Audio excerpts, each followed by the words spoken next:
Il y a des jours où ma nature me saoule, il y a des jours où mon genre me saoule, il y a des jours où Ton mari te saoule. mon mari me saoule, sa nature me saoule, son genre me saoule. Quand tu es dans le débat, parce que si on parle au nom de l'amour, on a le droit, l'amour, tout le monde a le droit de l'amour, au nom de l'égalité des droits, tout le monde a le droit d'aimer, d'être aimé, et peu importe dans quel biais ça se fait, voilà. Ok. Donc, ça, je suis parti, ça on va pas le mettre. On va pas le mettre ça. Bon, tu couperas. On se lance ou pas? On se lance. On se lance dans le grand bain. Dans le grand bain. Ok. Donc juste, je rappelle une chose, c'est qu'on va pas dire la vérité, comme s'il y avait une vérité. On va partager notre vérité, celle à laquelle on croit, celle à laquelle on adhère, et on va partager notre expérience. C'est surtout voilà ce qu'on dit, ça va toujours se baser sur notre propre expérience, sur notre parcours, sur ce qu'on a compris. Et voilà. Donc si vous n'êtes pas d'accord avec nous, c'est ok, vous avez le droit. Mais en tout cas, dans ce podcast, on décide, c'est notre podcast, on fait ce qu'on veut. Déjà, on est chez nous. On va pas dire la vérité, on va partager la vérité à laquelle nous on croit dans notre réalité, et en se disant que peut-être ça fera écho, ça fera sens avec vous. Donc Pour compléter ce que tu dis, je suis d'accord. On va juste vous donner notre état d'esprit sur certains sujets. Et le but, ce n'est pas du tout qu'on soit d'accord. Vous verrez que même nous, on n'est pas d'accord parce que nous sommes deux personnes souvent pas d'accord. différentes, voilà, avec deux points de vue différents. Un homme, une femme, ça fait le change. Et donc, du coup, là, le but, c'est de réfléchir. On va essayer de réfléchir ensemble. Et puis vous, ça va vous faire réfléchir. Tout simplement. Donc le but, ce n'est pas de trouver tout de suite la bonne réponse. Le but, ce n'est pas qui dit vrai, qui dit faux. C'est de réfléchir. 2025 / on réfléchit. Ouais, en fait, si on partage un peu les coulisses, c'est que en fait, on s'est dit que c'était mieux, pour le moment en tout cas, peut-être qu'on adaptera, on ajustera, de faire vraiment quelque chose de assez freestyle et de voir en fait, d'avoir des discussions, de lancer un peu des sujets, de débattre ensemble avec Mirana comme on pourrait le faire dans la vraie vie, plutôt que de préparer des podcasts où on a préparé une thématique, où on veut aborder telle idée, telle idée, telle idée. Ça fait des années qu'on le fait. On le fait plus dans des formats de webinaires, de live, dans des sessions célibataires, où là, on vraiment transmet du contenu. On prend un sujet donné, les blessures, les styles d'attachement, la dépendance affective, et puis on traite sur le sujet. Là, l'idée, c'est plus qu'on soit en forme de débat. Et comme ça, on vous partage vraiment en manière spontanée, vraie, voilà, ce qu'on pense sur ce sujet-là. Et du coup, on partage. C'est un petit peu un brainstorm qu'on fait avec Mirana. Et voilà, on vous permet d'accéder à ce brainstorm qu'on fait entre nous. Oui, moi je préfère ce modèle parce qu'il y a déjà énormément de contenu sur les blessures, sur les styles d'attachement. Je trouve que ça ne sert à rien de faire de la redite. Par contre, on a un état d'esprit incarné, intégré, et ça peut être intéressant, avec bien sûr notre profil qui est assez atypique, hein, couple catholique qui fait du dev perso, etc., etc., avec chacun notre personnalité. Il y en a qui nous ont dit vous êtes rigolo, vous devriez faire du théâtre. Voilà. Ah bon? Donc on va demander à Sophie Galidzine. C'est qui nous a dit ça? Dans les commentaires? En message privé. Ah, moi c'est vrai que je reçois pas. Enfin si, j'en reçois, c'est pas vrai. Je reçois des messages, mais c'est vrai que moi je regarde pas. Toi tu regardes un peu plus. Les messages, les vidéos sur YouTube, moi je regarde pas, c'est Mirana qui gère tout ça. Je suis trop pris aujourd'hui, donc ok. Donc on est rigolo, Oui. ok. Bon. Mais c'est vrai. Donc on va mettre un nez de clown la prochaine fois, mais le nez de Bozo le clown si tu veux. Tant mieux, on se prend pas tout le temps au sérieux. Et voilà, et je pense qu'il y a des choses qui sont aussi légères dans notre façon de communiquer, et c'est tant mieux. Ok. Bon, donc on lance la discussion. Sur quoi tu veux du coup lancer la discussion d'aujourd'hui? Oui, parce que c'est moi qui choisis les sujets. Les charismes, hommes-femmes. Ok, tu veux qu'on direct là? En 2025. Direct on lance ça quoi? Être un homme, être une femme en 2025. Les blessures du côté de la femme, les blessures du côté de l'homme. Comment on fait avec tout ça, avec des règles qui ont changé? On ne peut pas revenir en arrière. Je pense qu'il faut arrêter d'essayer d'appliquer un modèle global qui a fonctionné dans le passé aujourd'hui. Quel remède en fait en 2025? Le problème, c'est qu'on est dans une société de consommation. Post-mai 68, comment on s'en sort voilà. Ça, c'est les cartes que je jette. Et je pense que là, on peut vraiment partir sur les charismes hommes-femmes. D'accord. Comment nous, on le vit, comment nous, on les voit. Ok. Et, bon, tu veux commencer ou... Vas-y. Est-ce que ça t'inspire déjà un petit peu Écoute, je vais suivre ton sujet. Hein. Si tu le lances, on va y aller. Je pense que ça peut être un sujet extrêmement clivant, justement, parce que je pense qu'il y a énormément aujourd'hui de façon de penser ces sujets-là. Et donc je pense que ça peut être très clivant, et à la fois moi je pense que c'est intéressant de faire de la dialectique, de discuter, de se questionner, d'écouter un petit peu. Moi j'écoute les gens qui sont woke, bon vous allez voir, je vous le dis tout de suite, pas de suspense, on n'est pas woke du tout avec Mirana, mais j'écoute les gens woke pour comprendre leur idéologie en fait, qu'est-ce qui soutient leur pensée, pour essayer de voir en fait, et peut-être voir moi là où je vois des contradictions, des choses qui sont des non-sens, mais c'est toujours intéressant de discuter avec des gens qui pensent pas comme nous, parce que ça peut nous enrichir en fait dans une meilleure compréhension de ce à quoi on croit. Le but c'est pas de dire moi j'ai raison, il a tort, et c'est de dire ok, en quoi quand l'autre me renvoie son altérité, un point de vue différent, ça me fait progresser dans la compréhension que j'ai de tel et tel sujet. Ben justement, le wokisme cherche à nous faire progresser. Nous on trouve que c'est un enfer progressiste, mais eux ils cherchent vraiment à nous faire progresser. On pourrait dire que l'intention qu'il y a derrière ça, c'est justement de s'affranchir de plein de comment on pourrait dire ça, d'un modèle global du passé. Hein. D'un modèle, ouais, de certains repères qu'on avait pu avoir et qui aujourd'hui, ben, on les balaye un peu d'un revers de main, voilà, en s'érigeant au nom de la modernité, au nom du progrès, au nom de la liberté. Hein. C'est beaucoup, je pense, au nom de la liberté. L'homme, tu as parlé de mai 68 tout à l'heure, l'homme avec le grand H, hein, pas que l'homme avec le grand H, l'humain en Occident, décide aujourd'hui un petit peu de s'affranchir de tout ce qui peut être normes, loi naturelle modèle. aussi. En fait, il y a une recherche dans le wokisme de s'affranchir des lois naturelles, de s'affranchir d'un modèle qui était global, hein, parce qu'on peut constater que nos grand-mères, elles étaient pratiquement toutes d'accord en majorité, nos grand-mères, nos grands-pères aussi. Et voilà, l'idée, c'est pour quelqu'un qui est wokiste, c'est de s'affranchir des lois naturelles, de dépasser les lois naturelles. On est vraiment dans un transhumanisme et dans un homme augmenté, hein, quelque part, avec le wokisme. On veut dépasser les lois de la nature, pouvoir décider quel sexe, quel genre on a, se reconstruire, se refaire. Et c'est vrai que nous, on est catholiques, on voit pas ça d'un bon œil. On comprend derrière la souffrance. Moi, je pense que je peux me mettre à l'écoute de la souffrance. Je pense que c'est des gens qui souffrent beaucoup. Et je peux les comprendre à un endroit, parce que je trouve que c'est pas toujours facile de recevoir sa nature, son sexe, son genre. Et donc, je peux comprendre que sans la force du Christ, on puisse être en lutte, en rébellion contre ce qu'on a reçu. Je peux vraiment le comprendre. Il y a des jours où ma nature me saoule, il y a des jours où mon genre me saoule, il y a des jours où... Ton mari te saoule. Mon mari me saoule, sa nature me saoule, son genre me saoule. Voilà, voilà, c'est ça, c'est comment je peux accepter d'être une femme, comment je peux accepter d'être un homme. C'est pas évident. Il y avait quelqu'un qui avait dit, alors, franchement c'est dans New Age, je pourrais pas vous dire qui l'avait dit. Je pense que c'est dans la lignée de, comment il s'appelait, le tarologue, Jodorowsky, il avait dit, c'est New Age, hein, mais ça m'avait questionné. Souvent on a le sexe qu'on doit travailler. Il y a des hommes, ils se reconnaissent beaucoup plus dans des vertus féminines, de douceur, et ils doivent travailler la virilité. Il y a des femmes, elles sont très viriles, elles doivent travailler la douceur. Et ça m'avait vraiment parlé. On est aussi ici pour apprendre ce qu'on ne sait pas. On va développer ce qu'on n'a pas. On a une biologie, et en même temps, on va apprendre autre chose qui serait de l'ordre de l'esprit, de vertus beaucoup plus spirituelles. Voilà, il y a une coquille, mais il y a quelque chose qui va advenir de cette carapace. Et voilà, donc moi, je peux vraiment rejoindre cette souffrance qui est... on a du mal à recevoir notre nature, et ce Dieu crucifié, je trouve que c'est excellent pour ça. Waouh, il a épousé notre nature. Lui-même, ça a dû être douloureux de passer d'un monde non incarné, d'un monde incréé, merci mon chéri, d'un monde incréé à un monde créé, hein, à une finitude, à une incarnation, à un corps, à des limites. Enfin, ça, c'est crucifiant. Et voilà, donc ça, moi, je peux vraiment faire cet effort de les comprendre juste en faisant l'effort de regarder moi-même où j'en suis par rapport à recevoir ce que Dieu m'a donné. J'aimerais autre chose par moment, j'aimerais plus. On est en lutte avec ça, je trouve. Je sais pas toi, peut-être toi c'est plus simple. Non, en tout cas, plus simple, je sais pas. Ce que je voudrais déjà dire, c'est par rapport à ce que tu as dit tout à l'heure, c'est que tu dis, bon, nous, de toute façon, on n'est pas woke, on est chrétien, catholique, mais j'ai envie de dire, moi-même, avant même d'être catholique, pour moi, c'est du bon sens.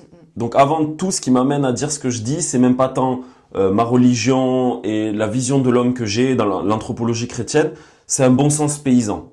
Voilà, moi, aujourd'hui, donc je suis génération des années 80, comme toi, hein, j'ai 40 ans, 41 ans.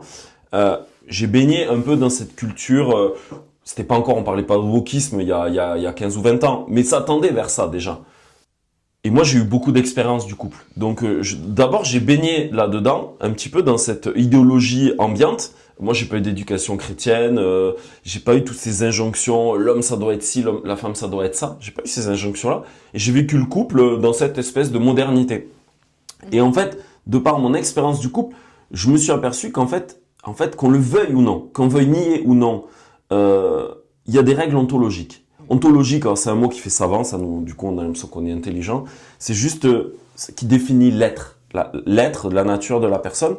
Voilà. Et je pense que ontologiquement, une femme, un homme, c'est pas exactement pareil. On n'a pas les mêmes charismes. Quand je parle de charisme, attention, faut pas tomber dans des catégorisations. Parce que pour moi, c'est ça l'écueil, c'est que si on met pas du discernement et de la nuance, on tombe dans des grandes catégorisations. L'homme, il est comme ci, comme ça, comme ça. La femme, elle est comme ci, comme ça. Non, faut amener beaucoup plus de nuances dans ce qu'on met. Mais ça dresse, pour moi, les charismes, ça dresse des formes de caractéristiques, des patterns importants. Et je pense qu'on n'a pas les mêmes compétences, les mêmes talents. Alors, encore une fois, tout ça, on va le nuancer avec les personnalités. On peut avoir des hommes qui sont plus effacés, des hommes qui ont un yin, une féminité très importante, une hypersensibilité. Pour autant, ça sera des hommes qui assumeront leur virilité, leur charisme d'homme, prise de décision et tout ça, mais pour autant, ils auront un caractère plus effacé, beaucoup plus empathique. Voilà. Et à la fois, il y aura des hommes qui seront très yang, très énergie de combat, de force, de projet, voilà. Et pareil chez des femmes. Il y a des femmes qui seront plus douces, puis il y a des femmes, autant je te dis souvent que tu es un peu une guerrière, à la fois tu es très femme dans tes charismes féminins, mais tu as aussi un côté très yang, très battante, masculine, on y va, on avance et tout ça, le courage. Donc voilà, donc moi je voudrais dire que c'est avant tout le bon sens. Et je me suis aperçu, tu vois, rien que dans notre couple, que on s'est jamais dit, tu vois, moi quand je t'ai rencontré, je me disais pas j'ai une vision de l'homme et de la femme, et la femme, voilà à quoi ça se cantonne, ce qu'est une femme, et voilà ce qu'un homme doit être. Et pour autant, force est de constater que au fil des années, c'est comme si chacun s'est mis plus ou moins de façon naturelle, je dis bien naturelle, dans cette complémentarité, dans cette altérité, dans des charismes qui lui étaient propres. Et on le voit, et c'est ça pour moi la belle fécondité, c'est de vivre dans cette complémentarité homme-femme. Et en fait, on se fait grandir, on s'édifie, et on apporte chacun, que ce soit au sein du couple, dans notre parentalité, donc avec nos enfants, dans notre famille, on a tous les deux des charismes différents, complémentaires. On a une façon de penser qui est différente. Je pourrais donner un exemple précis quand je parle de charisme. Vous, les femmes, de manière générale, vous êtes beaucoup plus des êtres sensibles, des êtres intuitifs, et vous êtes aussi beaucoup dans l'imaginaire. Pour vous, ça fonctionne beaucoup l'imaginaire. Il y a le côté très du sensible, des émotions, du monde intérieur. Nous, les hommes, on est quand même beaucoup plus rationnels. On est moins connecté à notre sensibilité. On est moins dans l'imaginaire qui part comme ça, qui se fait des films dans sa tête. On a cette capacité, nous, de réfléchir, de raisonner et de chercher des solutions. Et ça nous est donné aussi de l'homme primitif à l'époque qui devait chercher des solutions pour survivre, pour chasser, pour faire vivre la tribu. Et donc, l'homme a gardé déjà ce fonctionnement-là. Voilà. C'était pas demandé à l'époque aux femmes d'aller chasser, d'aller se défendre. Et donc, on a développé des charismes différents et complémentaires. Et pour moi, il y a une très belle fécondité quand justement on reçoit quelque chose qu'on n'a pas en nous-mêmes. En tout cas, on l'a en nous-mêmes, mais c'est quelque chose qui doit émerger. Voilà. Et je pense que, par exemple, la femme, dans une des choses qu'elle va beaucoup apporter à l'homme de manière générale, dans un couple ou dans une vie de famille ou même dans une relation, c'est le côté sensible. C'est le côté vraiment... j'accueille cette sensibilité, j'accueille ce côté émotionnel parce que nous, les hommes, on a besoin de passer à la tête au cœur. Donc, on a besoin de descendre. Et ça, en fait, c'est justement la complémentarité des charismes. Et c'est là où, oui, je rejoins la vision chrétienne au jardin d'Éden. C'est-à-dire qu'au début, il y a Adam, il est tout seul. Bon, déjà, il se fait chier parce qu'on n'est pas fait pour vivre seul en mode auto-centré. On a besoin d'une altérité, on a besoin... Pour que je dise je, il faut qu'il y ait un tu. Et en même temps, Ève, qui est sortie du côté d'Adam, il y a un côté de complémentarité. Voilà, c'est-à-dire que je peux devenir complet si j'accepte la différence ontologique de l'autre, mais en même temps, il me manque cette part-là. C'est à moi d'accoucher à cette part en moi. Voilà un peu ce que je pourrais dire. Je ne sais pas si c'était très clair. Je vais rebondir. Déjà, la cote d'Adam, c'est une question de traduction. En vrai, c'était l'alter ego. C'était vraiment quelqu'un qui se tient en face de toi, qui te tient tête dans ce face-à-face. Et ça, je trouve ça beau. C'est l'altérité qui te pose une limite. Ok, t'es un homme et t'es très intelligent et souvent vous avez cette sensation d'être plus clair que nous. Et nous, on a l'impression quand même d'être, entre guillemets, plus vivante. Moi, j'ai vraiment vu la différence entre un accompagnement spirituel avec un homme. Je gagnais en clarté mentale. Waouh, c'était génial. Et un accompagnement spirituel avec une femme, au début, je me suis dit, je vais moins avancer. Mais je gagnais presque, on va dire, en vie, en jouissance de vie. La vie qui circule, la vie en abondance, un torrent de vie. Je comprenais peut-être moins, mais alors qu'est-ce que la vie débordait. Bon, et je trouve que c'est vraiment ça. Et d'ailleurs, souvent, dans les pubs, on prend les femmes pour dire, au fond, la joie, la vie, elle est plutôt là. Et l'homme, oui, il est beaucoup plus clair. Et, ce sentiment d'être plus clair, d'être plus efficace mentalement, alors que nous, de l'autre côté, c'est plus flou. Et en même temps, il y a beaucoup plus de vie, il y a beaucoup plus de créativité. Donc ça vient poser une limite aussi à l'homme par rapport à tout ce qu'il sait faire. Et c'est un Shabbat pour l'homme de dire, maintenant, t'es allé jusque-là. Et là, maintenant, c'est à la femme de prendre le relais, c'est elle qui sait faire. Donc c'est plutôt posé comme ça.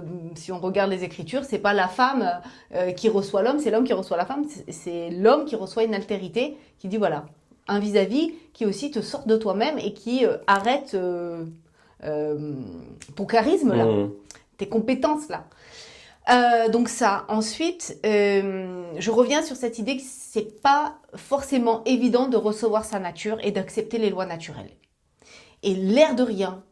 En 2000 ans d'histoire, en 4000 ans d'histoire, on en est à se rebeller par rapport à un projet de Dieu initial, l'homme, la femme.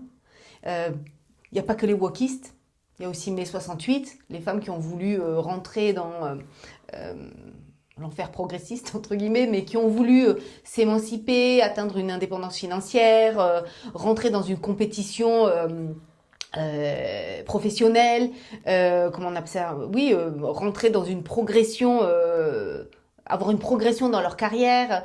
Donc il y a aussi cet état d'esprit où on est rentré en lutte par rapport à notre propre nature, qui nous pousserait peut-être plus la femme à s'occuper des enfants, parce qu'on est faite un peu comme ça, et l'homme à pourvoir aux besoins de la famille.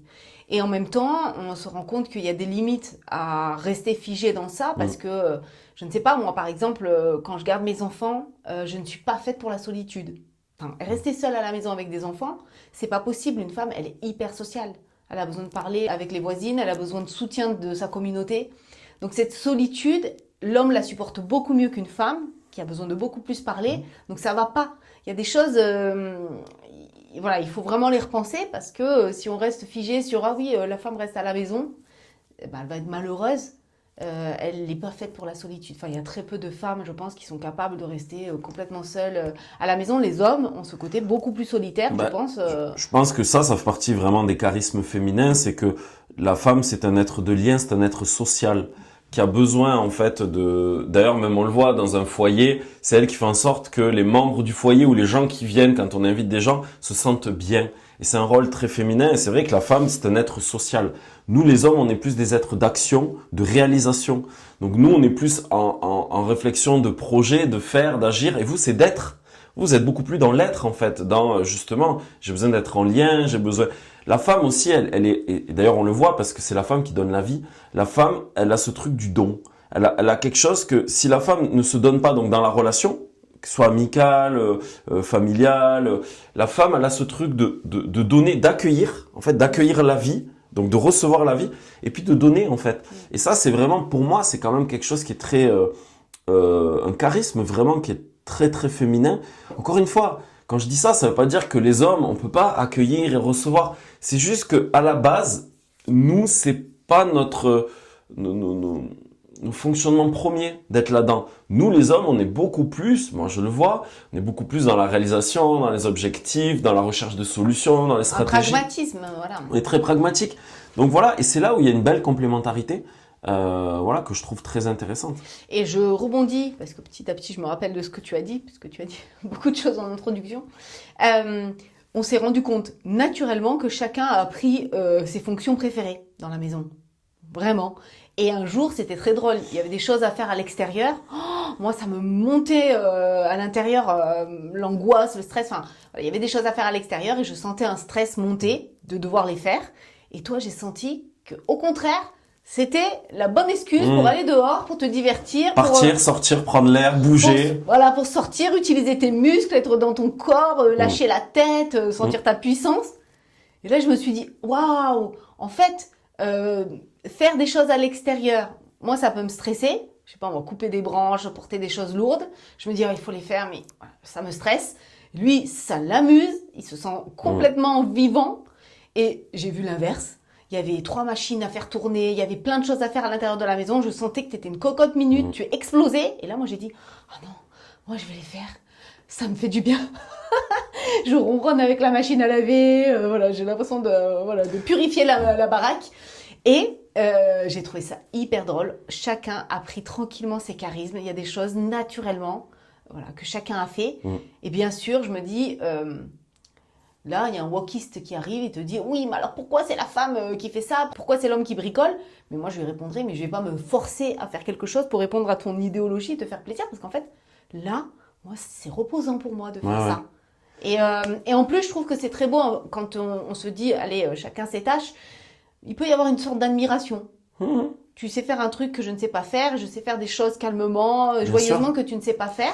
Après, voilà, je suis aussi très contente quand je vais faire réparer ma voiture, que j'y arrive toute seule et que toi, tu as 1000 choses à faire et que je me dis, je peux aussi faire ce genre de choses. Voilà, il faut aussi, par moment, être indépendante et c'est bon pour l'estime de soi. Moi, plein de choses aussi qui me viennent là quand je t'écoute.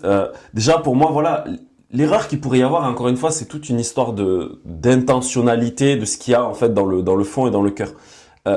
Si je prends ça comme un dû, tu dois, parce que tu es une femme, tu dois faire la machine, tu dois faire les machines, tu dois faire la cuisine, et c'est un dû. Là, on passe à côté, pour moi, vraiment, de la compréhension, de la complémentarité des charismes.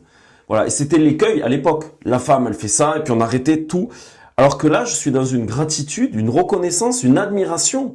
Tu vois, c'est quelque chose qui, je trouve ça beau, c'est pas péjoratif, et c'est à nous, les hommes aussi, de valider, valoriser.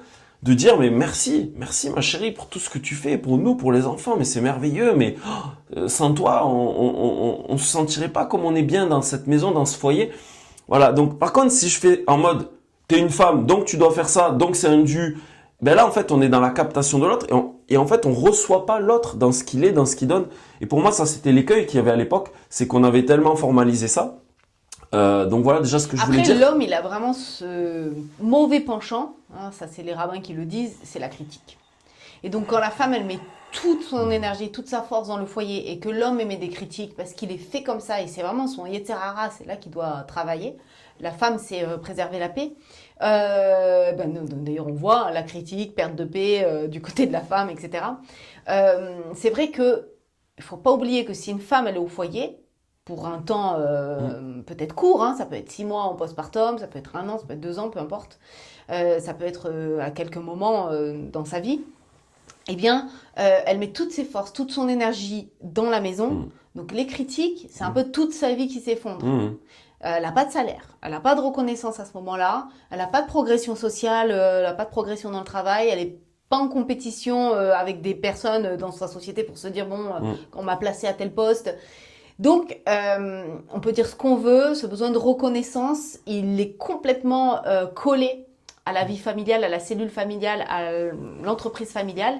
Et si le penchant de l'homme, la critique devient trop forte, faire perdre la paix à la femme, et la paix en plus c'est vraiment son cheval de bataille, hein, la femme, parce qu'elle a beaucoup plus d'émotions, beaucoup plus de lutte à cet endroit-là. Voilà, ça c'est les rabbins qui le disent et je pense que c'est très très vrai. Voilà, donc faut pas oublier que si la femme, elle reste à la maison et que toute sa vie tourne autour de faire le ménage, passer un coup de chiffon, attendre son mari, s'occuper de ses enfants, et à partir de ce moment-là, son mari rentre, il y a des critique parce qu'en effet, il y a tellement à faire en fait, et puis il faut s'occuper des enfants chaleureusement. Hein, c'est pas que pragmatique. Il y a aussi le lien à cultiver avec les enfants.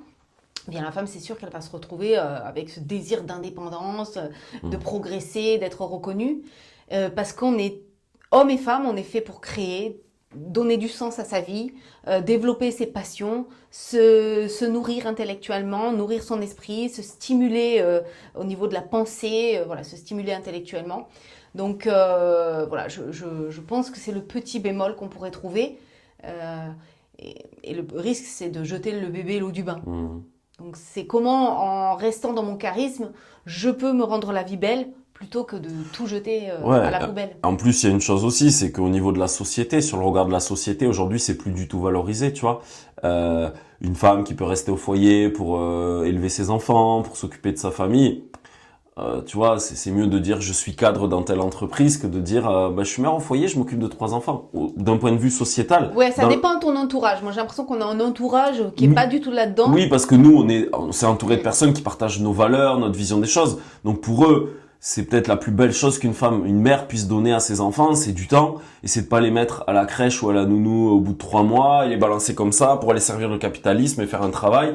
Alors que, est-ce que le charisme d'une mère qui a donné la vie, c'est pas avant tout de s'occuper de ses enfants, plutôt que d'aller servir, voilà, tout un système. Donc oui, nous, effectivement, dans notre écosystème, les personnes autour de nous vont valoriser, reconnaître ça, mais d'un point de vue sociétal, de façon générale, dire ok, tu fais quoi dans la vie? Ah, ben, je m'occupe de mes 2 enfants, donc genre j'ai pas de boulot, je suis à la maison. Ça peut être vraiment vu comme on considère pas. Ah, et ton mari, lui, il est PDG, hein, il est CIO, il est je sais pas quoi, cadre. Oh, ouais, c'est génial, il a. Tu vois, il y a quand même ce truc-là. Mais ça rejoint ça dans ce que tu dis, c'est-à-dire que c'est important aussi de valoriser. Moi, personnellement, encore une fois, j'ai pas du tout eu l'éducation de les hommes ils travaillent, la femme reste à la maison. C'est pas déjà moi ce que j'ai connu dans mon foyer. Ma mère elle travaillait, j'ai été mis à la nounou à 2 mois et demi, tu vois. Donc j'ai pas du tout connu ça. Donc pour moi il y a ce point de vigilance à avoir, de vraiment reconnaître. Encore une fois, c'est-à-dire que c'est pas un dû. C'est ouais, l'autre il fait ce choix-là, il donne ça, il engage sa liberté, sa responsabilité, et en ayant conscience que il y a une forme aussi de sacrifice parce qu'on perd un peu de la vie sociale, parce que on perd un peu de cette reconnaissance de ouais, quand je pars au travail, j'ai toujours de la reconnaissance dans ce que je fais, et voilà.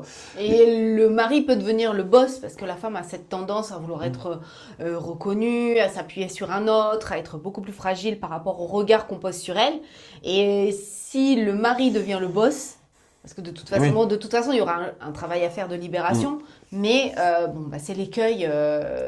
C'est l'écueil. Il y a des fois un décalage entre les hommes et les femmes, c'est que j'ai l'impression que l'homme il est plus fait pour la solitude, mais il n'est pas bon que l'homme soit seul. Mais il est plus tranquille seul, que la femme elle est plus en besoin de relation. Donc des fois, on voit sur les sites de rencontres, il y a plus de femmes qui sentent ce besoin relationnel, et l'homme il est beaucoup plus tranquille, il arrive à rester seul plus longtemps.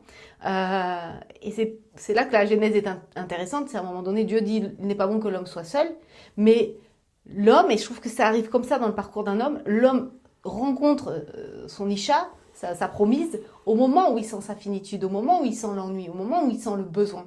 Et ça aussi, ça peut expliquer ce grand décalage qu'il peut y avoir, ce certain décalage qu'il peut y avoir entre les hommes et les femmes. La femme, des fois, vraiment tournée vers la relation, avec ce besoin intense de relation, et qui est des fois trop, trop précipité par rapport à son temps de préparation. Et l'homme qui parfois pourrait être prêt, ou pourrait se préparer, et en fait il est bien tout seul, et c'est pour ça qu'il y a beaucoup d'hommes passé la cinquantaine qui passent plus à l'action pour rencontrer quelqu'un. J'ai l'impression qu'il y a cette tendance pour l'homme d'être mieux seul que la femme toute seule, qui a plus besoin de relations, qui a plus besoin naturellement d'un face-à-face, et il y a beaucoup de rabbins qui diront la femme elle est faite pour l'homme, alors que on a fait la femme est faite pour l'homme, elle est venue pour l'homme, alors que l'homme il était à un moment donné seul, et on lui a fait sentir sa finitude pour lui offrir une femme. Voilà. Donc c'est juste pour aborder la question du décalage qu'il peut y avoir dans les besoins relationnels entre l'homme et la femme, et pourquoi il peut y avoir des fois beaucoup de femmes en recherche d'un homme, et des hommes où on a l'impression qu'ils traînent la patte.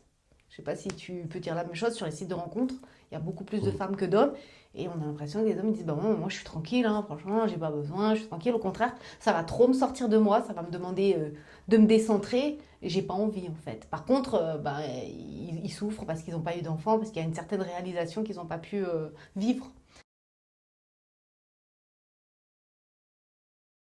En fait, voilà la critique que moi je vais faire aujourd'hui au féminisme. Alors je vais définir la critique que je fais, enfin quelle forme de féminisme. Voilà, parce qu'il y a le bon féminisme et la dérive du féminisme. Et aussi, finalement, derrière le féminisme, après, c'est tout ce qui est l'idéologie wokiste, pour moi.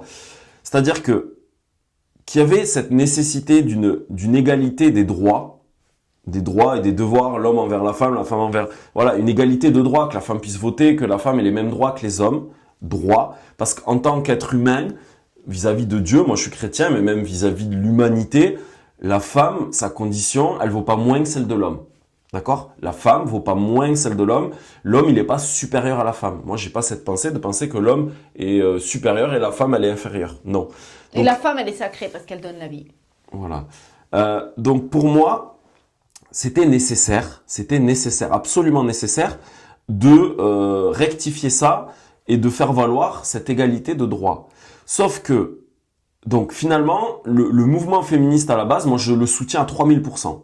À 3000%, c'était nécessaire, et je plains nos grands-mères, arrière-grand-mères, voilà, de tout ce qu'elles ont pu vivre, ce manque de considération, d'être complètement esclaves, par exemple du mari qui est tyrannique, mais comme elles n'ont pas d'argent, elles peuvent pas faire.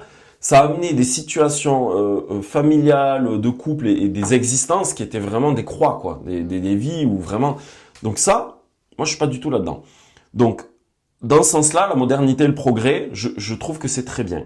Sauf que on est allé dans un extrême opposé aujourd'hui et que c'est parti d'une égalité des droits à vouloir une espèce d'égalité où on vient nier la différence ontologique entre l'homme et la femme. Et on a voulu tout niveler, tout mettre exactement au même niveau sans reconnaître toutes les différences ontologiques entre l'homme et entre la femme. Et pour moi, en fait, en faisant ça, ça amène le chaos. Le chaos, c'est ce qui vient nier l'altérité et la différence. Un homme est un homme, une femme est une femme. Qu'on ait les mêmes droits, qu'on ait les mêmes devoirs, c'est une chose. Mais faire l'égalité au sens d'un égalitarisme, de toute façon, tous les mots en isme, c'est jamais très bon. L'égalitarisme, c'est un totalitarisme. C'est-à-dire, au nom de l'égalité, on impose. Donc ça peut être des minorités qui vont imposer, on le voit aujourd'hui, le LGBT, l'homosexualité, tout, au nom des minorités, au nom de l'égalité, égalité des droits, ben oui, mais les personnes hétérosexuelles, elles ont le droit d'avoir des enfants, ben nous, on a le droit, voilà. Et de là, on vient, en fait, il y a une espèce de totalitarisme, déjà de la pensée, on vient nier, pour moi, des lois ontologiques, des lois naturelles. Encore une fois, croire que l'homme, il est à l'origine, je suis l'origine de ma propre existence, ah non. Je crois pas. Est-ce que tu as décidé de naître? Bah non, t'as pas décidé. Mais tu comprends que là, sans le Christ, on n'y arrive pas. Cette nature, elle est dure à recevoir. Cette nature, elle est pécheresse, elle est malade, elle est viciée. Et donc, c'est ça le nerf de la guerre, c'est que on se retrouve avec une nature qui est déviante. C'est pour ça qu'ils veulent se réinventer en se disant, bah mince, cette nature elle est déviante, je fais quoi? Bah, je crée un monde qui va avec ma déviance, tout en appelant ça un monde normal. C'est pour ça qu'il n'y a que le Christ qui peut nous sortir de là. C'est pas pour jouer Madame Christique, je sais pas quoi, mais Madame Cato, mais on ne sera pas tous Cato, mais on peut tous reconnaître quand même que cet homme sur la croix est venu nous dire, voilà, il y a des choses douloureuses dans votre humanité, je les ai embrassées, je les ai apaisés, je les ai transcendés et je vous aime parce que en fait on ne s'en sort pas. On est là avec nos souffrances en se disant je vais les normaliser. Je vais pas me dire en fait que c'est péché, je vais pas me dire que c'est mal et je vais me sentir mieux. Et vous aussi, hein, me dites pas, me renvoyez pas le miroir que y a un truc en moi qui dysfonctionne. Me dites plus que je suis gros, me dites plus que alors je normalise tous mes vices et comme ça la vie sera plus facile. Mais non, en fait tu seras très fragile. L'égalité déjà ça n'existe pas. Il y a eu une étude qui montre le problème de façon très simple. Et d'ailleurs, au parc, on peut s'amuser à faire la même chose. Ils ont donné un ballon rouge à chaque élève dans une classe. Celui qui a commencé à super bien dribbler avec son ballon, tous les élèves voulaient le ballon de celui qui dribble le mieux. À partir du moment où il y a de la jalousie, à partir du moment où il y a l'envie, à partir du moment où il y a des vices, dans le cœur de l'homme, il n'y a pas d'égalité possible. Le problème, ce n'est pas l'égalité. On peut essayer de mettre des choses en place, mais gardons à l'esprit que le problème, c'est dans le cœur. Il y a de la jalousie, il y a de l'envie. Et ça, tu peux faire tout ce que tu veux. D'ailleurs, on le voit tout le temps au parc. Dès qu'il y a un enfant qui s'amuse avec un objet, tout le monde le veut. Voilà. Pourquoi ? Parce que c'est la jouissance qu'il est en train de tirer de l'objet qu'ils envient. Bon, et c'est pas une question d'égalité, tu leur donnes s'ils n'arrivent pas à jouir de cet objet. Voilà. Donc, il y a vraiment ça. Tout ça pour dire que dans le fond, c'est juste pour rejoindre le fond. La grosse douleur, c'est accepter de cette nature. Et c'est vrai que c'est pas facile. C'est pas facile. Elle est douloureuse, elle est imparfaite. Et la seule chose qu'on a trouvé en Occident, c'est de dire, allez, je vais inventer un monde qui va coller à mes vices, qui va pas me renvoyer une image de moi négative, qui va pas me dire ce qui ne va pas en moi. Voilà, je vais plus sentir mon mal. Et voilà, et en fait, tout devient mauvais. Je sais pas si tu vois ce que je veux dire. Oui, je vois. Mais là, tu parles pour moi du travail de l'âme, c'est-à-dire le cœur profond de l'homme. Toi, tu parles du cœur profond de l'homme. Il faut aussi le rappeler parce que c'est vrai que dans le fond, le gros problème, il est là. Et moi, je le vois. Il y a des moments où je n'aime pas ma nature. Je me dis, putain, Seigneur, je monte sur la croix avec toi pour l'embrasser. Oui, mais pareil, quand moi je décide d'assumer que je suis un père de famille et qu'il faut que j'assume pour mon foyer des tas de responsabilités qui me mettent une pression importante, où je fais des sacrifices importants pour subvenir aux besoins de ma famille, des besoins matériels, des besoins financiers, du coup, au détriment de plein de choses, en fait. C'est aussi une croix. Oui, c'est-à-dire je me suis donné, et là, oui, je pourrais dire, mais si ma femme, elle gagnait 4 000 € par mois, moi, ça me permettrait d'avoir plus de temps, ouais, mais on laisserait plus nos enfants, je sais pas, à l'école, machin, la nounou, ok. À moins que je sois la princesse de Galles. La princesse de Galles, mais jusqu'à présent, je pense pas que tu l'es. Donc voilà, moi, c'est... Et je vois aujourd'hui, c'est vraiment, de toute façon, c'est vraiment très idéologique. Hein. On est dans des guerres d'idéologie. C'est là où il y a l'idéologie wokiste et puis l'idéologie plus, je sais pas comment je pourrais l'appeler, parce que on va toujours opposer la modernité au progrès et on va te qualifier de réactionnaire, d'intolérant. Et en fait, pour moi, rien que quand on fait ça, on nous disqualifie. Tu vois, c'est comme si à un moment donné, moi, j'apporte, je sais pas, peu importe, je vais dire que je suis en désaccord sur, je sais pas, peu importe le sujet, tu vois. Et on va me dire... Le bricolage, t'es intolérant. C'est le sujet que j'ai vu. Non, mais on va me dire, par exemple, t'es intolérant. Si à un moment donné, j'apporte une critique, je sais pas, à l'homosexualité, au transgenre et tout, et que j'apporte, moi, un point de vue, une critique, tout de suite, c'est très facile. Hop, t'es intolérant. T'es fasciste. Alors je sais plus comment ça s'appelle ce terme quand t'es anti-LGBT. Non, je suis pas anti, je m'en fous. Et puis, en soi, moi, je fais la différence entre l'âme et l'être humain que j'aime, qui est mon frère en Christ, d'un comportement que je valide pas. Il y a un comportement et il y a la personne. Et le Christ, il a jamais fait l'inverse. Le Christ, il a jamais condamné la personne, il a condamné un comportement des gens. C'est ce que tu es en train de dire. Il est monté sur la croix pour séparer justement l'homme de son péché. Voilà. C'est ça en fait. Il est venu clouer le péché pour que l'homme s'extirpe de son péché. Moi, il y a quelque chose qui me dérange. En plus, je trouve que c'est complètement faux. J'ai pas des amis homosexuels. J'ai un ami homosexuel qui me met sur ses groupes. Pas centré sur l'homosexualité, mais justement sur des réflexions politiques, etc., etc. Et en fait, déjà, il n'y a pas tout le monde homosexuel qui est LGBT. Pas du tout. Sur le groupe, au contraire, ils trouvent que ça donne une mauvaise image de leur situation. Et cet ami, il est capable de me dire, on a un problème, hein. Franchement, je suis allée à Marrakech avec mes potes homo, on se regardait trop le nombril, on était trop sur nous, il y a un problème. J'ai tellement aimé parler avec lui. Par moments, je préfère parler à quelqu'un comme ça qui se dit « j'ai un problème, il y a quelque chose que je sens pas bon dans mon âme, pris pour moi », que quelqu'un qui a une vie toute lisse. Franchement, je t'avouerai que par moments, je suis un peu comme Jésus. J'aime bien les estropiés qui sont vrais, ça me rejoint. Et puis, je lui avais dit un jour « tu sais, en fait, c'est une croix, l'homosexualité ». Il m'avait dit « oui, je suis d'accord ». Et qu'est-ce que je fais? Et je lui dis je vais prier pour toi, mais voilà, pour l'instant, c'est une croix comme une autre. Je suis aussi pécheresse, j'étais pas dans une situation admirable, hein. J'étais une petite parisienne, ma vie affective ça partait toujours en vrille, j'avais avorté, je lui dis tu vois, j'ai une croix, elle vaut la tienne. J'en ai aussi marre de ce faux son de cloche qu'on renvoie au catho. Ah, vous pointez du doigt le péché des homosexuels. Non, en fait, tu sais quoi, leur péché, il vaut le mien.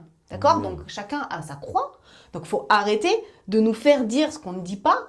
On dit que le péché est entré sur terre parce qu'on l'a décidé et il est rentré dans ta maison de cette façon, dans ta maison, dans ton âme de cette façon, dans ta vie de cette façon.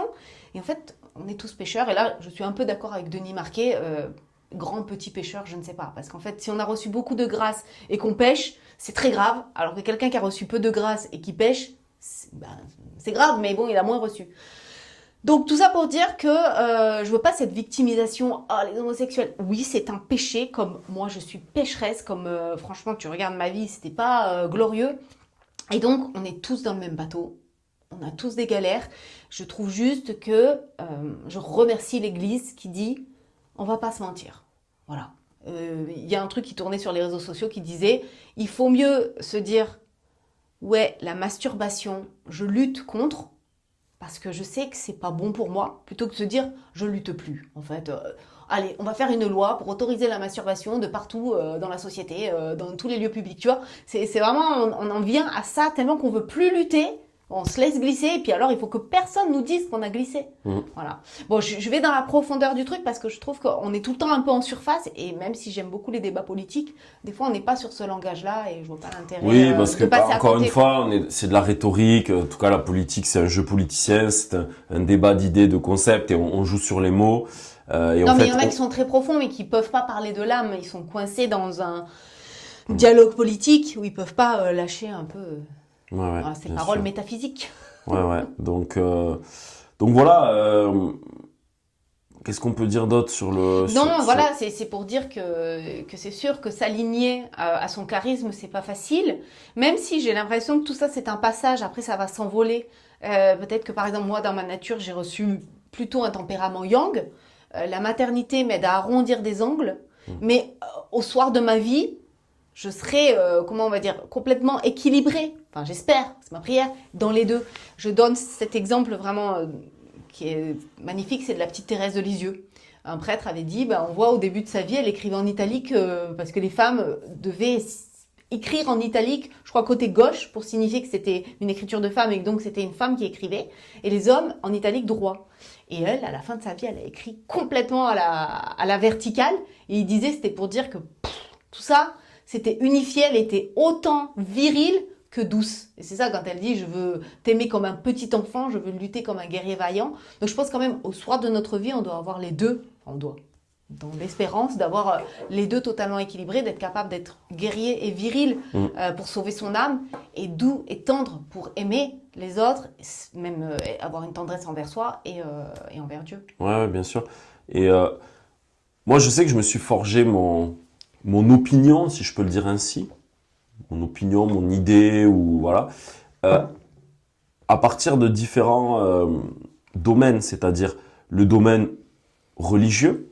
J'ai une foi chrétienne. Donc, qu'est-ce qu'elle me dit, cette foi chrétienne, sur la nature de l'homme, sur la vision de l'homme, sur le rapport l'ontologique de l'être, de l'homme avec le grand H, mais aussi du coup de l'homme et de la femme. Il y a vraiment une vision. Mais également, je me suis intéressé quand même à la psychologie. Et à l'époque, je m'intéressais énormément, quand j'étais dans le New Age, à Jung. Parce que Carl Gustav Jung, ce que j'aime bien, c'est qu'il y a intégré vraiment du spirituel dans sa psychologie. Et tu vois, la notion d'anima et d'animus, c'est-à-dire qu'il explique que grosso modo, pendant toute la première partie de ta vie, l'homme, il va être plus dans son charisme masculin. Voilà. Et en fait, au milieu de sa vie, le but, c'est d'accueillir toute sa part d'ombre, et c'est-à-dire d'accueillir justement le féminin. Voilà, ce qu'il nomme anima animus. Et la femme, c'est l'inverse. La femme, elle va être beaucoup dans son charisme féminin, jusqu'à peu près ses 40 ans, hein, c'est à peu près, milieu de vie. Et ensuite, il y a tout un travail. Et moi, je le vois parce que je suis en train de le vivre aujourd'hui. En tant qu'homme, je travaille beaucoup plus à accueillir finalement toute cette part sensible, féminine, intuitive. Non pas que je la développais pas avant, mais j'ai beaucoup plus été dans mes charismes plus masculins. Alors, encore une fois, on pourrait dire yang et yin, parce que ça, c'est voilà, culture du bouddhisme, hein, enfin du zen, hein, c'est vraiment ça, le yin et le yang. Ça sert bien. On comprend bien. Et d'ailleurs, il y a des moments où on va être plus yang, des moments où on est plus yin, et même avec nos enfants, et même tout ça, même si, derrière, il y a toujours un peu une structure qui est là. Et moi, je pense que c'est important, et on le voit avec nos enfants, Ça veut pas dire que tu peux pas poser du cadre, ça veut pas dire que tu peux pas poser des interdits. Bien sûr que tu peux le faire en tant que mère, bien sûr. Si tu as du caractère et tout ça, tu peux poser ce cadre-là et tout. Mais aussi, il y a des règles. Le père, il vient incarner même symboliquement, et là on pourrait parler de psychologie aussi, symboliquement, sur le plan symbolique, l'homme incarne quand même des choses. L'homme, il est celui, par exemple, je n'invente pas, c'est l'homme qui vient séparer l'enfant quand l'enfant il est dans la fusion à maman. C'est l'homme qui vient mettre une altérité au milieu de tout ça pour que l'enfant comprenne que maman m'appartient pas, je suis pas maman. Et oui, il y a un tiers qui vient s'interposer. Tu sais que je ne sais plus qui a dit ça. Je suis désolée, on demandera à ChatGPT sans doute. En psychanalyse, je crois, ou en psychologie, c'est parce que le papa vient donner une limite à l'enfant. En lui disant il faut sortir du nirvana, de cette complétude, de ce nirvana, de ce paradis qu'offrent les rayons maternels, il vient couper ça, il vient casser ça pour que plus tard l'enfant soit capable de ne pas chercher cette plénitude à chaque fois. Sinon, il va le chercher dans les drogues. En fait, c'est aussi, il y a besoin, l'enfant a besoin d'un temps baigné dans les rayons de l'amour maternel. Il a aussi besoin d'un temps où il comprend que c'est pas possible de vivre dans ce sentiment de plénitude et qu'il accepte le manque pour pouvoir plus tard le gérer et ne pas avoir besoin toujours de le combler avec des compensations qui sont plus ou moins nocives. Et je ne sais plus qui a dit ça. Mais vraiment, c'est constructif dans la psychologie d'accepter le manque, c'est-à-dire que la maman ne peut pas être tout et je ne peux pas vivre dans ce tout le temps en plénitude, j'ai besoin de gérer le manque. La dépendance affective, c'est vrai que c'est aussi une question de gérer les manques. Bien sûr, et tout à fait. Et même, là, je reviens à une chose aussi auquel je pensais tout à l'heure, c'est que si on en est encore à dire oui, les charismes de l'homme, c'est l'homme ça doit pas pleurer, l'homme ça doit être fort et tout, ça c'est ce qu'on se disait dans les années 50. Moi, tu le sais, j'ai pas de problème avec ça. Moi, je suis très sensible. Je peux facilement pleurer devant un film romantique. Alors, vous vous foutez de ma gueule avec Eva. Vous me regardez. Ah, il rigole, film romantique. Oui, moi, je suis un vrai romantique. Je suis un être sensible. Je me laisse toucher. Et j'ai pas du tout de problème et de honte. Et je me sens pas faible. Au contraire, je me sens fort quand j'accueille cette part sensible en moi. Parce que pour moi, c'est pas du tout ça qui remet en question ma virilité ou pas. Ou ma force d'être. Je connais ma force masculine quand j'ai besoin d'agir, de prendre direction, de dire ce que je fais, de faire ce que je dis. Pour moi, c'est ça la virilité. Je dis ce que je fais ce que je dis. J'ai une direction qui est claire et j'amène dans cette direction. Je suis capable aujourd'hui, je pense, en tout cas, d'être en capacité de protéger ma famille. Si jamais il y a une agression, si jamais quelqu'un là qui vient à la porte, voilà, dans mon charisme d'homme. David est quand même capable de me dire en balade randonnée, quand je lui dis oh, moi j'ai peur des sangliers, il me dit mais il est où le sanglier? Mais il est où le sanglier? Moi il n'y a pas de souci, mais qu'il arrive le sanglier. Ça va me faire du bien de le rencontrer, le sanglier. Oh, d'accord. Petite anecdote. Petite anecdote. Bon, je me suis jamais frité avec un sanglier, mais des fois, quand je suis un peu vénère, j'aimerais bien attraper un sanglier et me défouler dessus. Mais voilà, donc, pour moi, dire l'homme doit pas pleurer, l'homme doit pas montrer la fragilité, la femme, elle doit être comme si... Non, moi, quand je parle de charisme, encore une fois, les charismes, c'est pas d'arrêter comme ça des idées reçues, non. Et puis après, il y a charisme, c'est-à-dire des choses qu'on retrouve. Tout ce qu'on doit développer. Moi, je crois vraiment au sort de notre vie qu'on doit être autant rigoureux au niveau de la justice que Dieu l'est, et autant miséricordieux que Dieu l'est. Donc, on est fait pour être pleinement comblé, voilà, un être à part entière. Et je trouve que le yin et le yang est un bon concept, hein. C'est taoïste, non? Je pense, ce yin et yang. Je trouve que c'est un bon concept pour réfléchir. Et je me dirais même que, par exemple, quelqu'un comme moi ou comme toi, qui sommes assez intenses, on a autant de yang avec intensité qu'on a de yin avec intensité. Je pense que des gens moins intenses, ils ont un yang moins intense et ils ont un yin moins intense. Je pense que c'est une question d'intensité, de couleur, mais on a tous ça en nous et c'est est-ce qu'on accepte de s'équilibrer ou est-ce qu'on n'accepte pas de s'équilibrer? Et on le voit très bien, hein, quand on est trop dans le yang, moi je somatise et ça va me dire là il va falloir que tu te tournes plutôt vers ralentir ta sensibilité, aller accueillir des choses au fond de toi. Et il y a des moments où je suis trop piégée là-dedans et j'ai besoin de défis, de challenges, de prise de risque tout simplement. Et si j'en ai pas, je risque de prendre des risques un peu bêtement. Donc voilà, donc déjà je pense que nous sommes tous faits pour être des êtres à part entière. Mais effectivement, dans l'incarnation qu'on vit, on occupe une certaine place ne serait-ce que par notre corps. La femme, à un moment donné, moi, quand je suis tombée enceinte, j'ai halluciné comment j'ai ralenti. C'était impossible. L'enfant me prenait tellement d'énergie, tellement d'espace que voilà, j'ai ralenti. Ma nature m'a amenée ailleurs. Mon sommeil était entrecoupé et c'était une initiation à la suite de ma vie. Tu vois, bon, toi aussi tu l'as vécu, mais chacun l'a vécu vraiment différemment. Toi, tu avais envie de me protéger parce que j'étais fragile.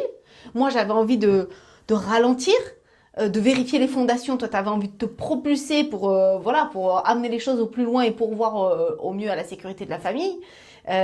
Moi, ça m'a donné envie de renforcer les tissus sociaux. Ça, c'est quelque chose qui est très féminin. J'avais moins ça avant.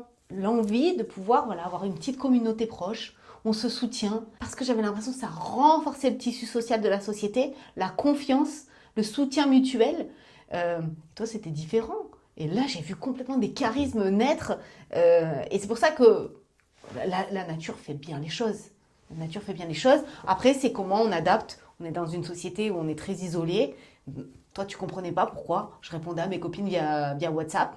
Mais en fait, j'ai vu que beaucoup de femmes disaient, mais quand j'étais dans mon camp de base, parce que quand tu as ton enfant qui est nouveau-né, que tu as le mouche-bébé à porter, ton tire-lait, voilà, t'es un peu cloîtré, hein.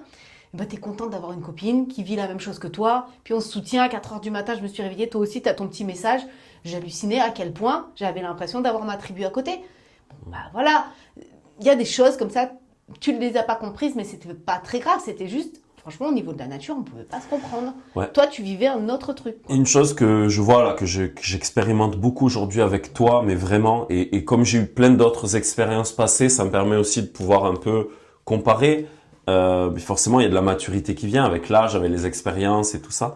C'est que, en fait, si moi je suis vraiment dans mon charisme d'homme, masculin, je te permets à toi d'accoucher à ton propre charisme. Et moi, je vois qu'il y a vraiment... On parle souvent de systémie dans le couple. Alors, la systémie, elle se joue même d'un point de vue psychologique et tout, mais je crois que même dans les charismes, il y a une systémie qui se joue.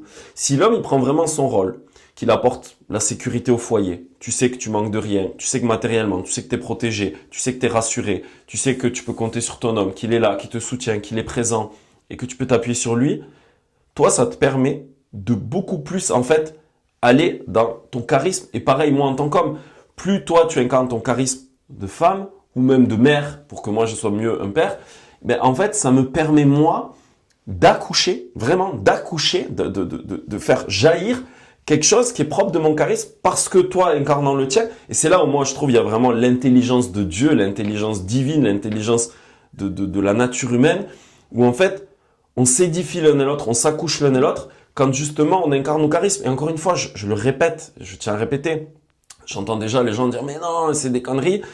Charisme, forcément, c'est assez caricatural, on dresse des grandes lignes. Après, on va nuancer tout ça. C'est des grâces pratiques. En plus, il ne faut pas partir dans des concepts trop intellectuels. C'est beau, hein, le concept taoïste yin-yang. Je trouve que ça permet vraiment de réfléchir.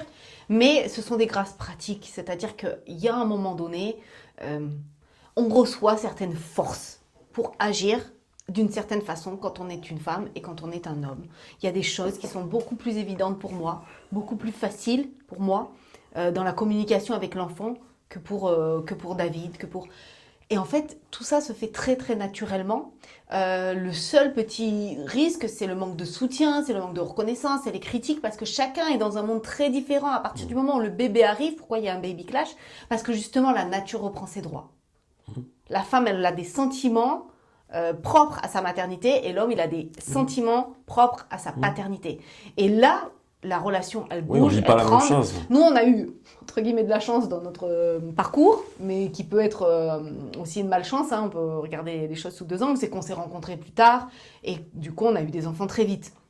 Alors que certaines personnes, ça faisait 15 ans qu'ils étaient ensemble et quand l'enfant est venu, waouh, ça a bousculé tout. Nous, bon, on n'avait pas trop installé de choses, on va dire.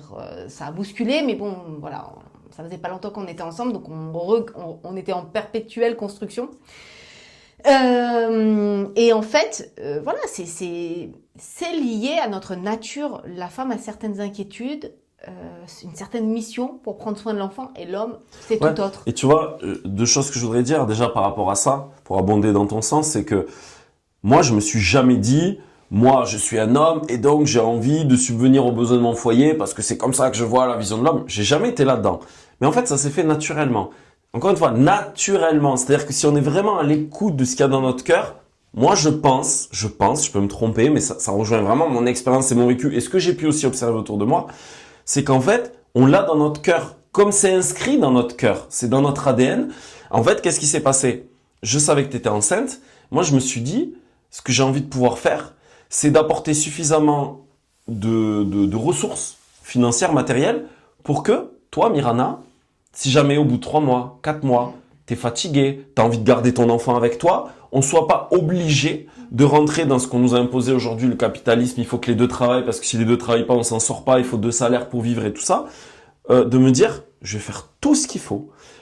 Et puis là, je me suis vraiment, ça est devenu ma mission, vraiment, de me dire, voilà, je viens de créer ma boîte, il va falloir que mais je charbonne. Je paye des formations, j'ai bossé jusqu'à 2 heures du matin, j'ai pas arrêté, en me disant, je veux vraiment que si Mirana, elle ressent dans son cœur, j'ai pas envie de mettre l'enfant à la nounou, moi, quelque part, j'avais pas forcément envie, mais je ne pouvais pas te l'imposer. Encore une fois, je peux pas imposer ça. Je peux pas dire, non, Mirana, moi, je veux que tu gardes l'enfant jusqu'aux 2 ans parce que, non, on peut pas. Encore une fois, chacun reçoit son charisme.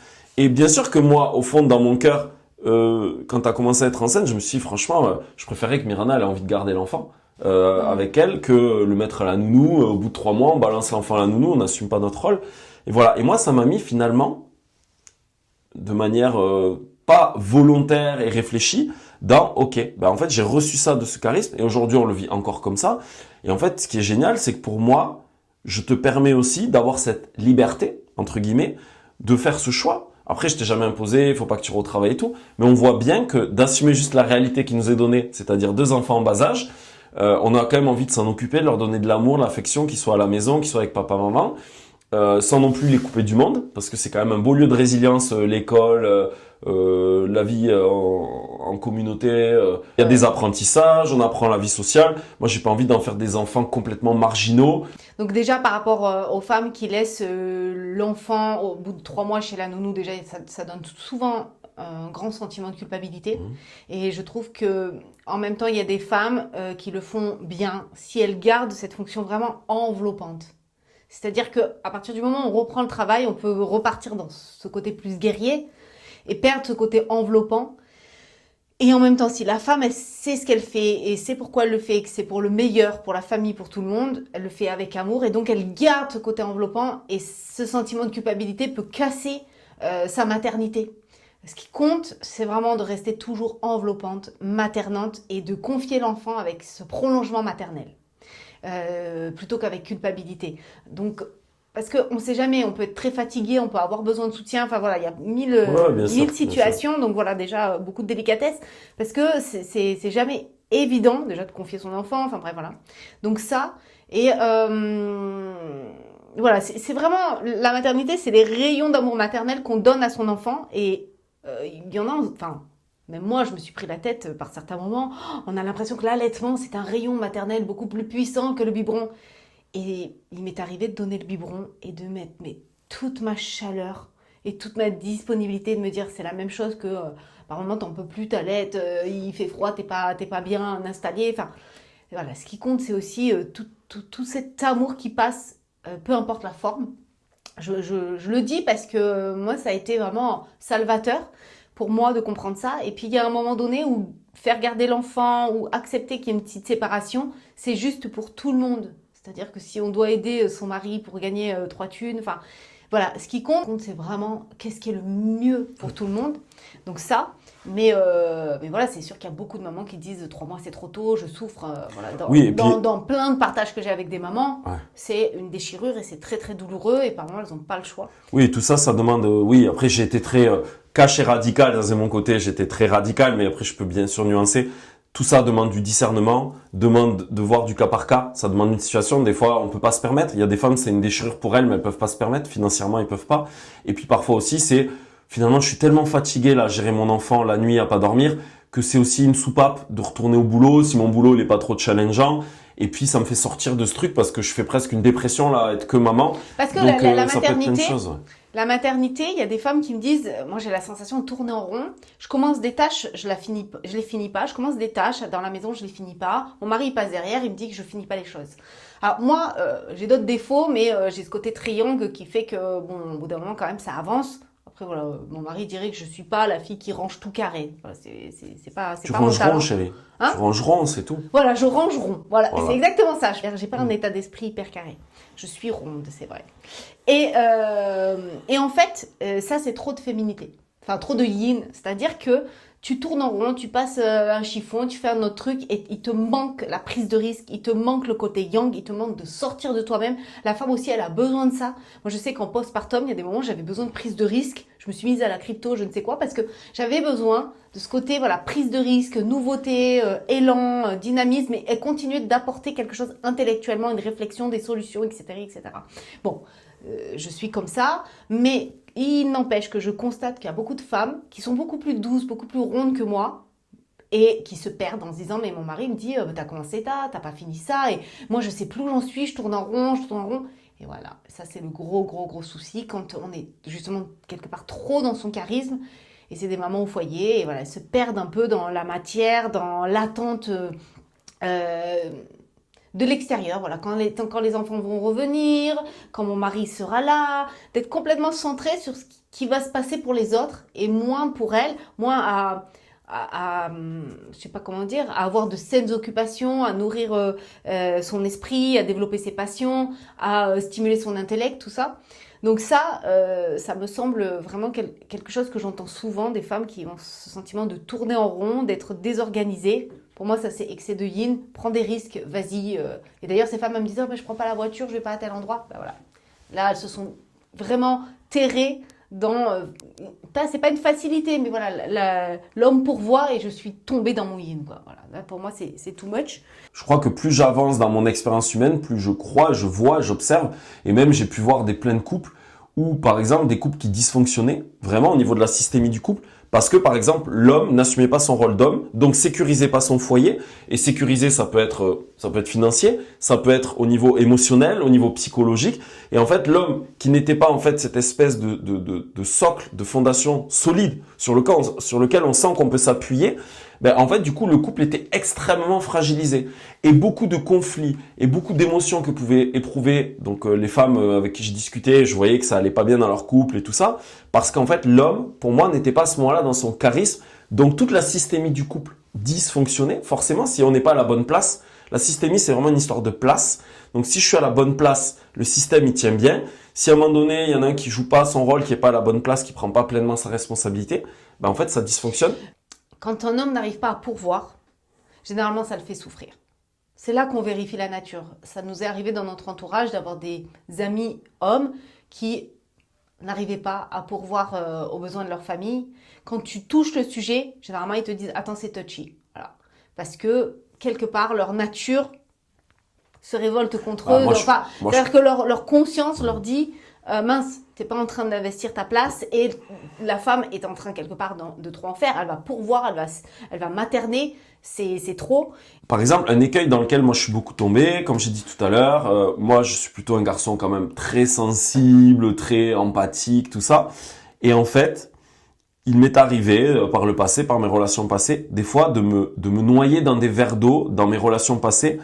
Pourquoi? Parce que j'avais pas compris qu'en fait la femme était un être très sensible, émotionnel et très dans l'imaginaire. Et moi je partais dedans en mode gentil garçon qui est sensible et qui va toujours essayer de résoudre le problème. Mais j'avais pas du tout compris cette différence ontologique que la femme n'a pas la capacité en elle-même en fait de savoir des fois se raisonner. Alors il y a des femmes qui vont se surgir, mais David, qu'est-ce que tu racontes? Puis tu parles au nom des femmes, tu n'es pas une femme. Excusez-moi, j'ai 20 ans d'expérience de la femme, je pense que je la pratique. Je peux commencer à prétendre dire que je connais un peu, même si je dis toujours dans mes accompagnements que pour moi, la femme, vous resterez toujours un mystère, que je vous comprendrai jamais, que vous êtes vraiment un mystère. Et je pense que Dieu, vous êtes les empêcheuses de tourner en rond. Nous, les hommes, on met tout dans des cases. La femme arrive, alors là, les cases, il faut tout bouger. Et bam.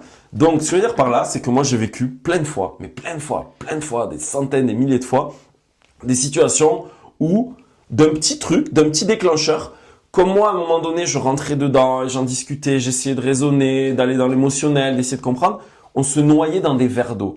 Et d'un truc qui aurait pu prendre 20-30 minutes à discuter, crever l'abcès, dire ok, machin, ben en fait, des fois, ça durait 3 heures, 4 heures de discussion interminable et tout ça.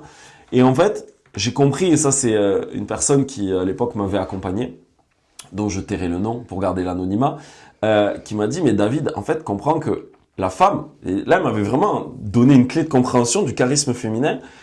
La femme, en fait, comprend que elle est prise par son imaginaire et par son émotivité, on pourrait dire son affectivité. Et en fait, elle n'a pas la capacité de mettre un stop. Et c'est grâce à l'homme qui, lui, va mettre un stop. Et en fait, du coup, j'ai compris, ça m'a donné une permission. Moi qui voulais être toujours le gentil, je veux être gentil, je veux écouter, je veux pas blesser, je veux pas déranger et tout ça. Ça, c'était lié à mon histoire, à mes blessures et tout ça. Et en fait, j'ai appris de plus en plus à savoir poser une limite, à poser un stop et à dire, OK, je prends le temps, je t'écoute, je t'accueille. La femme, elle a un besoin profond, c'est d'être reconnue, de sentir que l'homme connecte à ce qu'elle dit, à ce qu'elle ressent. Et du coup, elle se sent validée. Donc ça, c'est bon. Mais à un moment donné, dire, allez, c'était bon, stop, on arrête. Voilà. Et ça, moi, je le vois parce qu'aujourd'hui, quand même, je le fais plus dans notre couple, même si je prends encore le temps de discuter, voilà. Mais à un moment donné, je sais que sinon, on va se noyer dans un verre d'eau. Ça va être interminable. Et encore une fois, je sais aujourd'hui... C'est vrai que si l'homme, il a trop de féminin, il va te faire se noyer aussi. C'est ça, et moi, ça a été, mais pendant plus de 10 ans, j'ai fonctionné comme ça. Voilà. Et puis après, on pète un câble. Après, quand même, on revient dans le côté masculin. Ouais, tu fais chier, machin. Mais là, du coup, c'est pas du tout ajusté, en fait. On a trop cautionné. À un moment donné, on dit, tu me fais chier, t'es chiante ou je sais pas quoi, t'es casse-bonbon, machin. Donc voilà, on peut réagir comme ça un peu dans la colère et l'invective. Mais pareil, moi, je sais aujourd'hui qu'en tant qu'homme, et j'essaie de tendre le plus possible à ça, même le podcast en est l'exemple vivant. Mirana, tu me dis, écoute, je pense qu'on devrait le faire comme ci, comme ça. C'est quelque chose qui est intuitif, tu vois, qui échappe. Alors, c'est un peu de réflexion, mais c'est surtout, tu le sens dans ton cœur, c'est intuitif.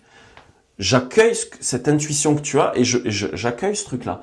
Et j'essaie de beaucoup le faire dans notre vie de famille, que tout passe pas par toujours le rationnel, mais qu'on accueille toute cette espèce de...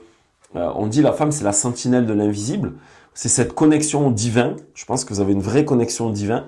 Nous aussi, les hommes ont là, mais comme nous, on a beaucoup le côté de la pensée, de la réflexion, mais parfois, ça bloque. Ça passe pas dans le cœur directement, en fait, ça vient bloquer.